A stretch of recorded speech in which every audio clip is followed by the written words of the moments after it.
Hi everyone, a very warm welcome back to MEC-TEC. We're out on the driveway today and we're working on the family wagon, Ford Grand CMAX. We've got put on two nice new large suspension arms because the old ones are knocking quite a lot now, and obviously we need some new tyres on the front of it as well, so I didn't want to put new tyres on before I sort the suspension arms out, otherwise it's going to wear the new tyres unevenly. So we need to get this up in the air, get the front wheels off, and hopefully this should be a bit easier than the Fusion lower arms we did, because these are complete arms, because I know the bushes on the back of the arms have gone rather than the ball joints, so you're going to have to faff around swapping ball joints over. It's just going to be hopefully an easy bolt on bolt off job. So let me get you set up down here, we'll get the wheels off and see what we got.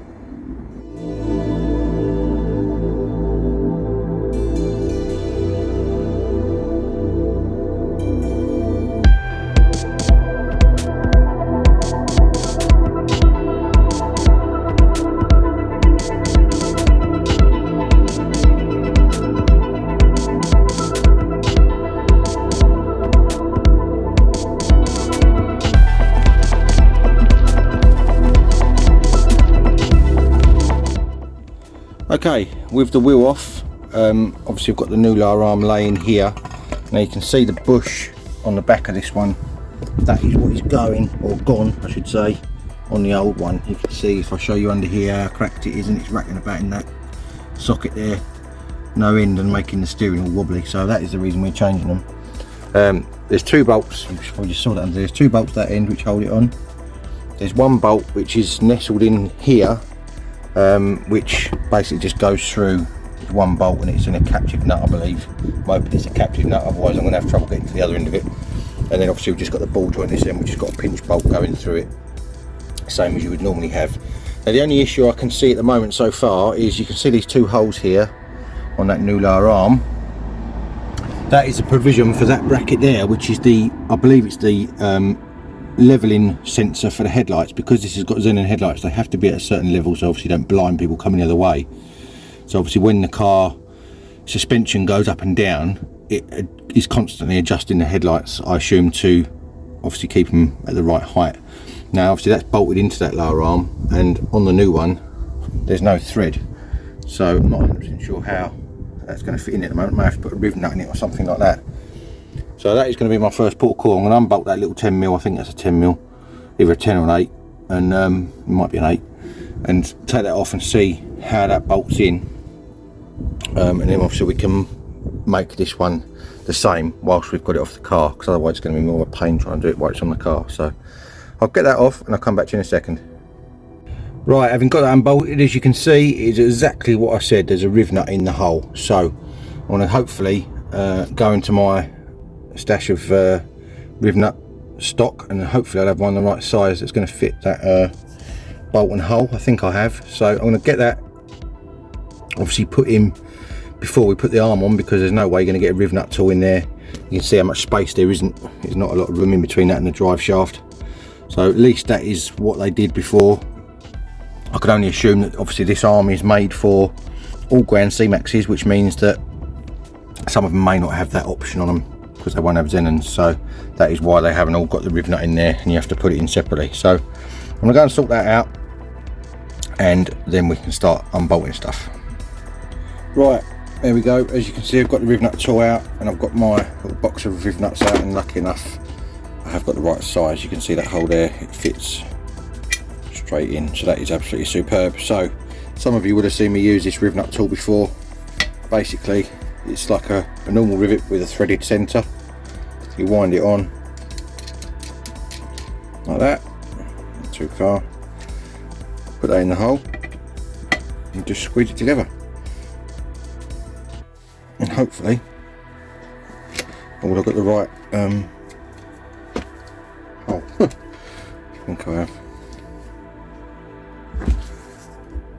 Did that a few goes then, because it didn't seem to want to crimp up like it normally does. It may be because this lower arm's quite thick metal. It obviously can't crimp as much as what it would like to, if that makes sense. I'm just winding it right in to make sure I've got it as best I can get it, because obviously I don't want it to start turning when when it's in there, because otherwise I'd have all sorts of problems. Now that is tight. Sometimes you sort of, it depends on thickness, you have to wind it in or wind it out more so that it crimps the right bit of the riv nut, if that makes sense. It is tight, so that should be fine. And I've already checked it's the right size for the bolt. This is an M6 riv nut, so that is the size should you ever have to do it for this particular job. Where is the bolt? There it is. There's the bolt.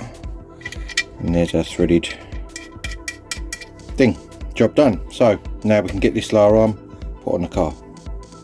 Right, little update for you. I thought I was going to have a lot of trouble with this nut on the ball joint again, same as the Fusion. It had rotted in there, but luckily enough, with a few rather reasonable sized taps with a hammer, it decided to sort of come around to my way of thinking and came out, so that was lucky. The two bolts up there I've got undone. You can see them on the floor. They're actually nut and bolt, which is a bit of a pain, so you've got to try and get a spanner on the top edge here, which is above the subframe. It's 21mm nut and an 18mm bolt, so that's a bit of a random size. The next issue I've come up against is in here. So in order to get this front bolt out, you can see there's a metal cross beam in the way. So I'm going to have to take this arch liner out, unfortunately. That is going to be the next job. Take the arch liner out, which is either held in by Torx like that or clips like that. Get all those out so we can see how to unbolt that brace so we can get to the front of that bolt, because at the moment we can't get to the front of it, and if we could get to the front of it, it's still got enough, not got enough room that way to come out, if that makes sense. So I'm going to get this arch liner out and I'll come back to you in a second. Right, after a bit of struggling, finally got the old one off, as you can see, and you can see the difference now side by side how bad that bush is. It was really mullered, to be honest with you. Now the new ones we've got are made by Phoebe Bilstein. They're a nice quality make, not the cheapest out of them all. I didn't go for the cheapest, obviously I want them to last. They're about, I think they were 70 quid each, so not too bad really. So basically it's now going to do a reverse of what I've just done. Hopefully it won't be as much of a struggle with going back on. Now you can see in there I had to take that brace out, which is two 10mm at the front and one 13mm at the back, and also that bracket there, which is two 10mm, which actually was the bracket that was covering that hole to allow me to get the bolt out for the lower arm. So that is obviously what I've had to take off, along with the arch liner, as you can see there as well. So it is a bit of a faff, to be honest with you, more to take off than I thought, but at least it's off there now, so we can get the new one on and hopefully get onto the other side. I've just taken the cap off this ball joint, just thought I'd show you. It's actually got a clear boot on it, which I've never seen before. Usually they're always black. You can obviously see all the grease inside it. That's quite an unusual thing. Don't know why they've done it like that, but won't make any blind bit difference to anything, but still. There we go, just thought I'd show you. Just to also show you, the old ball joint was absolutely fine, nothing wrong with that. And that bush there is slightly worn, not horrendous. It was this one that was the worst one, as I showed you before. So let's get this new one put on. Right, there we go, that brace is back on. Lower arm is now on as well, as you can see there. Didn't have any trouble with that, thank goodness. The only thing I did have trouble with, not trouble, but a bit of there's a plane going over, can you hear that? Hang on, let the plane go over and I'll talk in a minute. There's a helicopter. Right, the only problem I did have is the anti-roll bar mount, which is in there. You probably can't really see it very well, but in there there's an anti-roll bar mount which actually sits on top of this lower arm bracket, and you have to sandwich it all together, obviously, with that nut and bolt. So what I actually did was I jacked up the hub, or the knuckle I should say, so it brought the anti-roll bar up in the air slightly, so obviously now I could slide it in underneath and then get the bolts through and wiggle it all about. It's all nice and tight.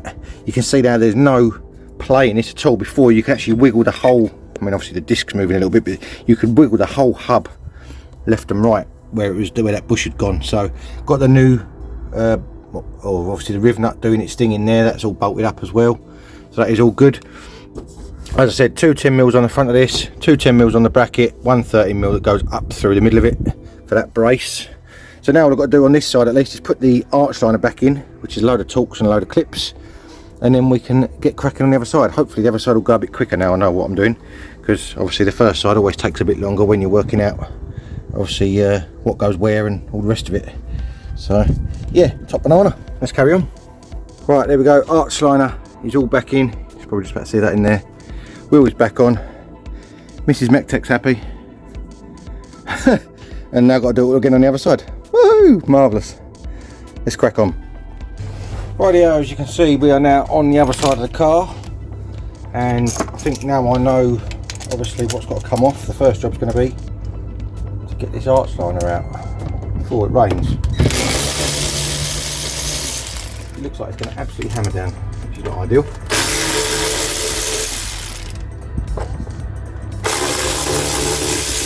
What's Mrs. MEC-TEC saying to me? You talking to me then? No. Oh, talking to the kids.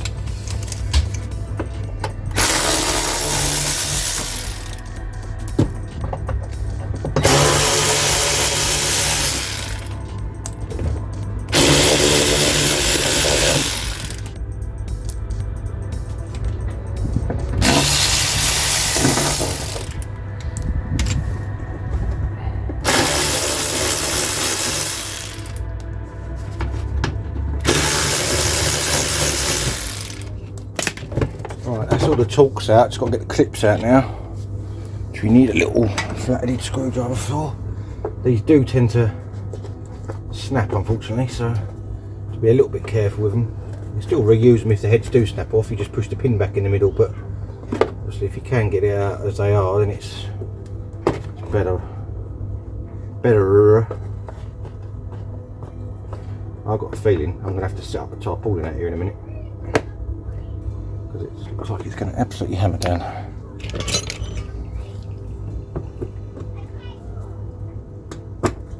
That one came out alright, that's a bit of luck. Get the centre out, and then you get the backing bit out, so it's like a, there you go, look, it's like a V-shaped clip, which obviously has a pin that pushes through the centre, and that obviously pushes the sides out once it's in the hole to hold it in there.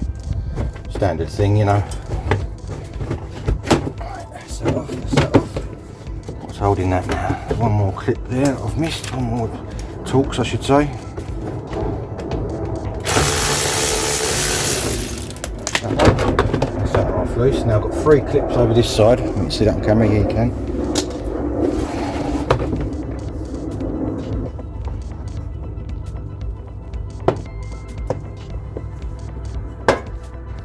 There we go. One arch liner. Right. Yeah.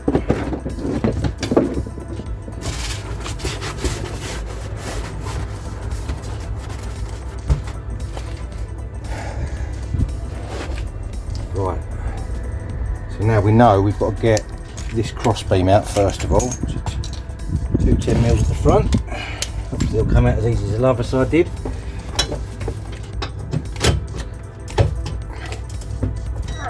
They're rusted in there.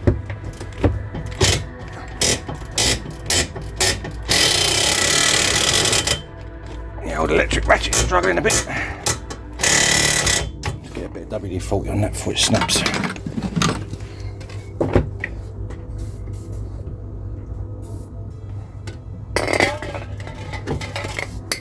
What we'll do, run it back in again and then run it out, so hopefully it'll clean the threads up a little bit.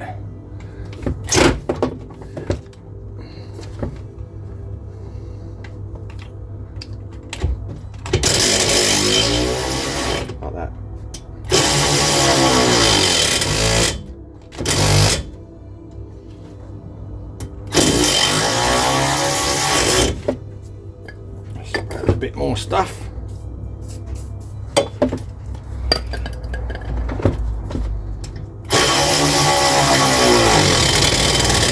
Cool. This side's proper in there.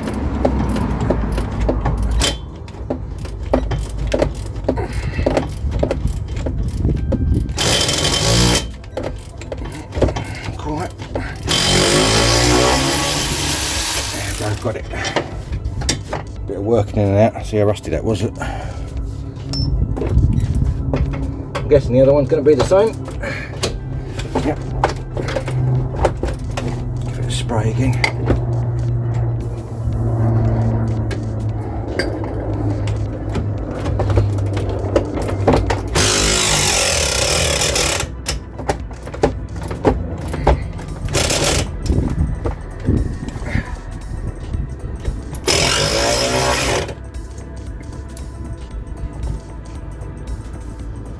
sometimes a little bit of patience with working it in and out helps you, because just go welly at it and snap it, it can cause you even more pain.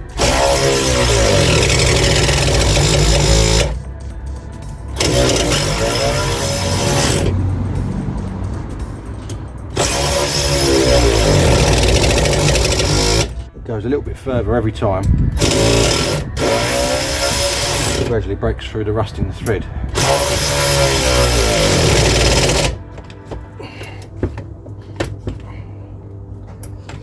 Give it a little spray up.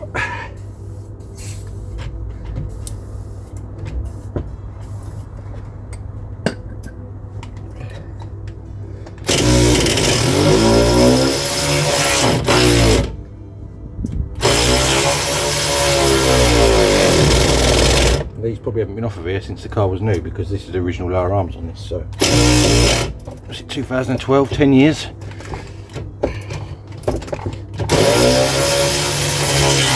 It's been a while, hasn't it? Not quite as long as that Fusion I did, but long enough. Come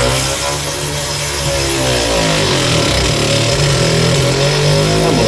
Yeah, there you go. Brilliant. Got it out about snapping it. Give those a little wire brush up before I put those back in. Right, now in theory, now I know what I've got to take off. I haven't got to take this 13mm out of here, because if I undo the two 10mm from the back, it'll come off with the bracket. That's the theory anyway.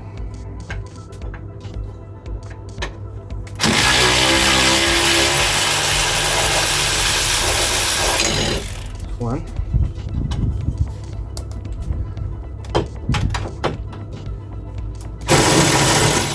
It's not on there. Come on. Gearbox is in the way on this side a little bit. Get it under there.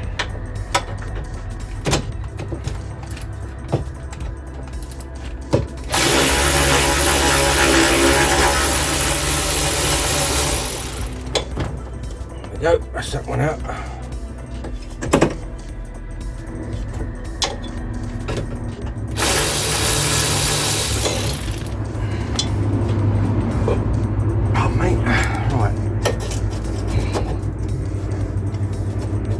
I said I haven't got to take the 30mm out, but I think I still may have to, because otherwise you can't pivot that enough to get it out the other end, because it slides into a bracket that end, like a housing, you know.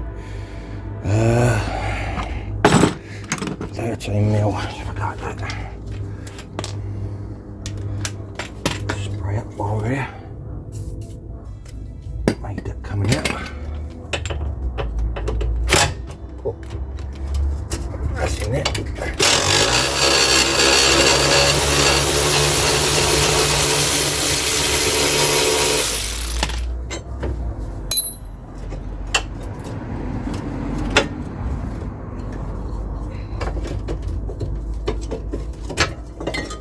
Bracket. This should just wiggle out now. A bit of rust in this side. There it goes. There we go. See, it's got a bit of rust around it, but it's not too bad. It just goes into like another box section. Right, so that has now given us access to that bolt in the end there. I'm going to do the ball joint, I think, next, because that was a bit of a faff before. Now we've got the old windy gun out here, the bigger bolts, because obviously that little, well, I say that little ratchet, that electric ratchet is really very good, but obviously I don't want to do the motoring on the really big stuff. So, and obviously this is 1/2 inch drive as well, so it's the bigger sockets, you know.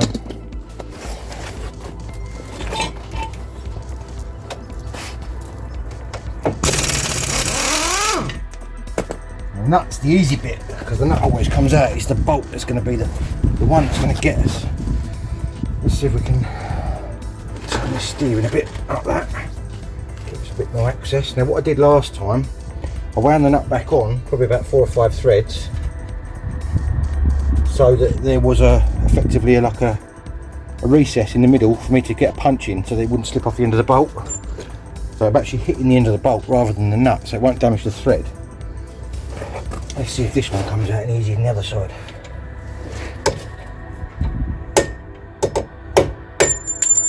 says hitting his finger. That hurt.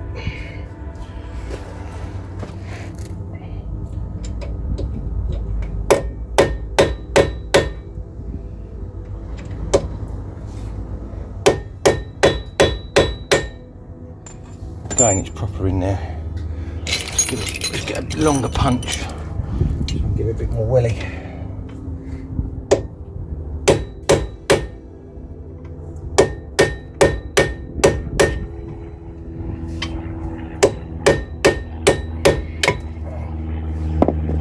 Really hit it dead on square, otherwise you don't get enough go in it.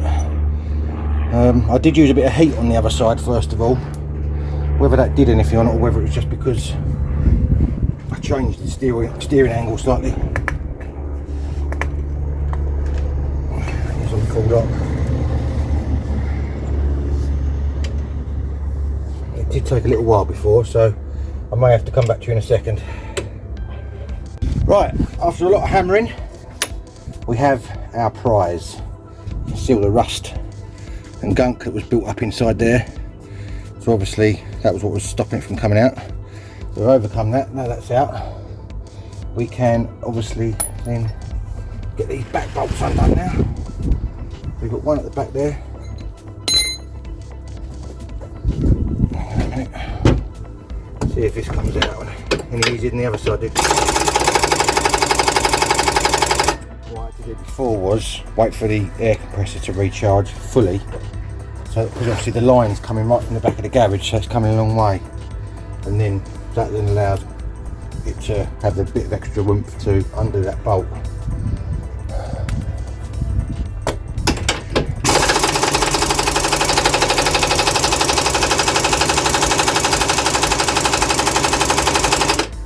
And I'll get that compressor to recharge and I'll come back to you.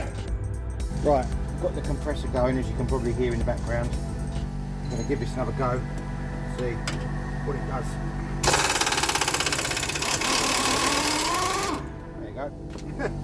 That made light work of that, didn't it? One bolt. So now we've got to do the other two, which you've got the nut and bolt. You need a 21mm spanner and the 18mm socket with the impact gun.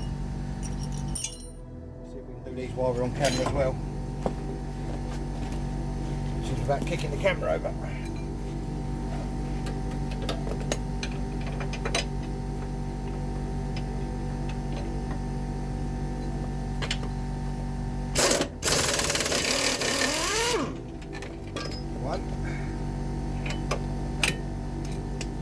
Got the nut out without dropping it this time. How about that?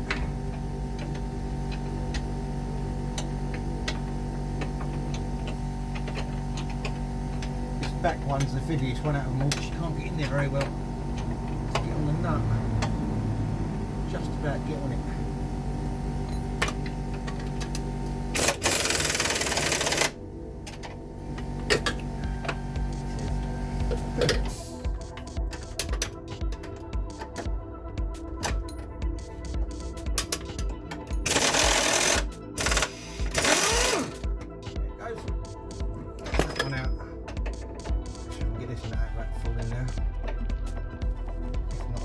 No, got it. Hey, lovely.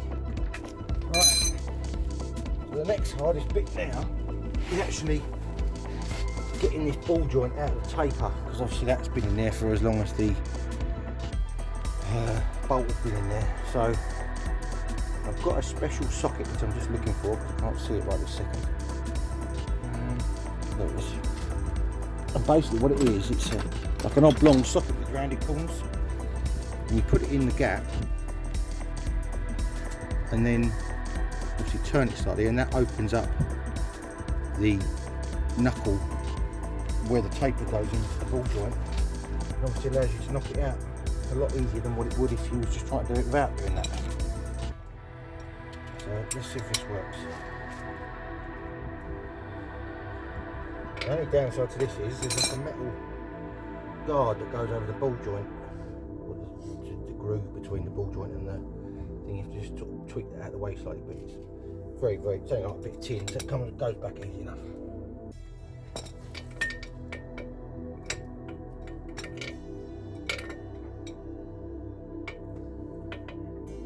Get it right so that the socket goes in there all right.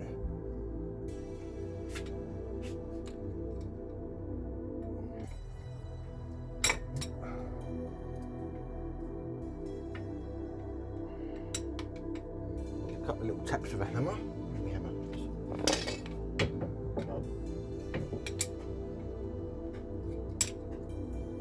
And then once you've got this opened up, you can then put like an old, I usually use an old extension bar of a socket set, give it a tap down and it'll knock it out.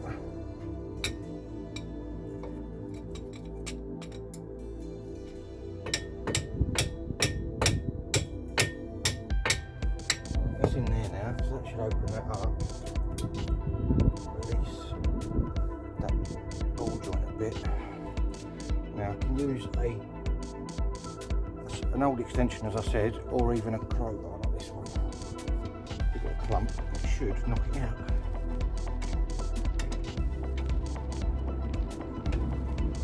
You want to hold that up in here. Lucy's over there, look, watching me. Can you pass that axle down? Yeah.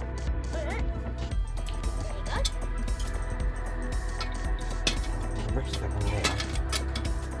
I'm actually going to put the axle stand up a little bit because I'll put some pressure on that to keep that gap open. There we go. Right, so that's now in there holding that gap open. Yeah. Get the crowbar and the hammer.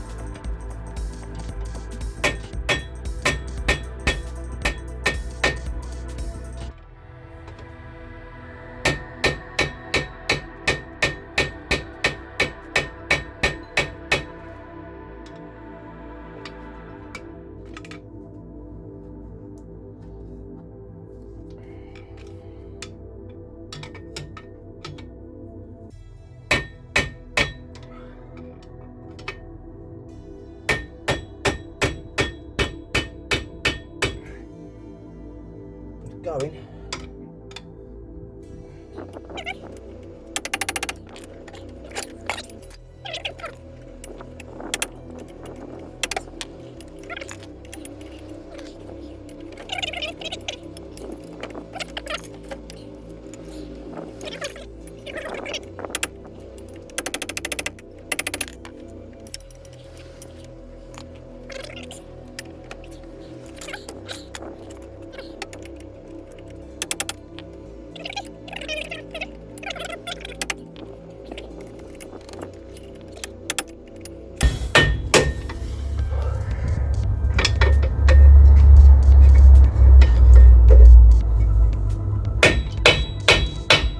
There it goes. Yeah.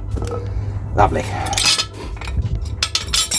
that is now out. So now we've got to winkle it off that back bit. You know where I said on the other side where the anti-roll bar mount is kind of on top of it. It just obviously holds it from coming off. Now you can pull it out without obviously worrying about it because it's pulling it out, but it's putting it back. You have to jack it up because otherwise it's just obviously pushing against the rubber.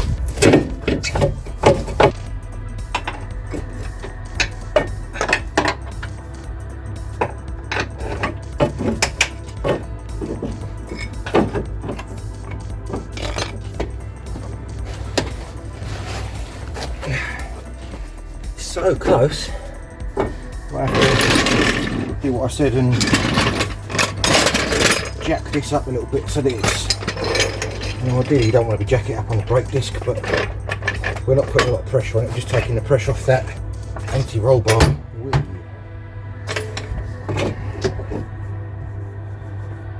Oh, I scratched it then, but I haven't.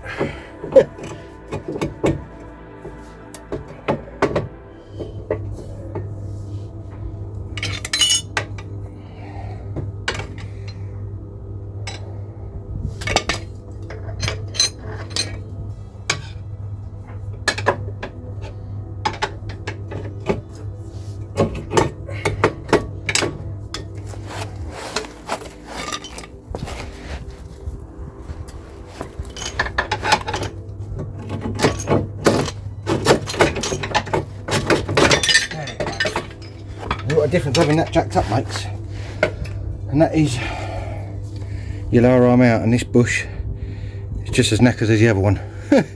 So it's a good job we changed them. This one's alright, that one's absolutely fine. Again, the ball joint's absolutely fine. It's just that one bush, and that's obviously one I'm assuming you cannot buy on its own, so that's why we've got complete arms. There's no point in faffing about. I learned that from the Fusion. Should have got complete arms for that as well really, I think, but there we go.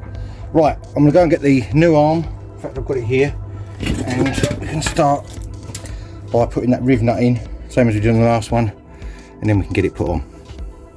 Right, I've just had a look at this actual lower arm on this side, and it doesn't need that riv nut on this side, because obviously it only has a sensor on one side, which is handy. So we can get to bolting this straight back on. Now before I do anything, I'm going to spray that mount for the anti-roll bar, purely to aid this sliding in underneath it, because it was a bit stuck to the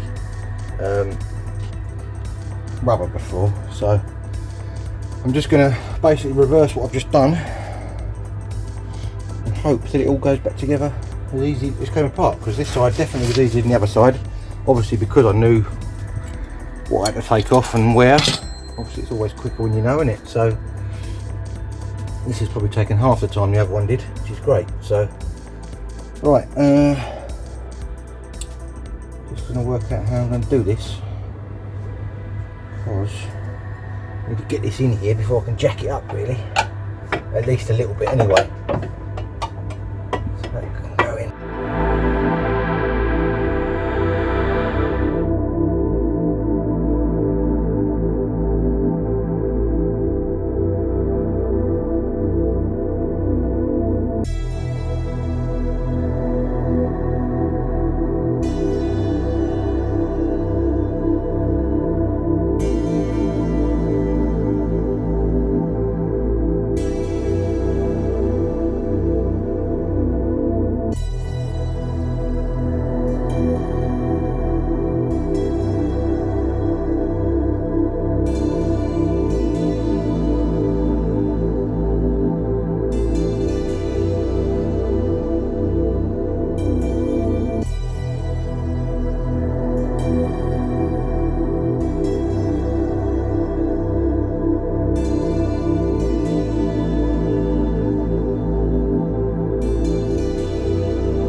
Rightio, as you can see there now, that is all back together. Unfortunately, in me struggling getting that arm back in, the battery went flat on the camera. I didn't realise, so missed the last bit of it, but obviously it's pretty self-explanatory. The last bit, it's only sort of an arch liner and that's about it. So that is this side complete. You can see the new lower arm in there, lovely jubbly.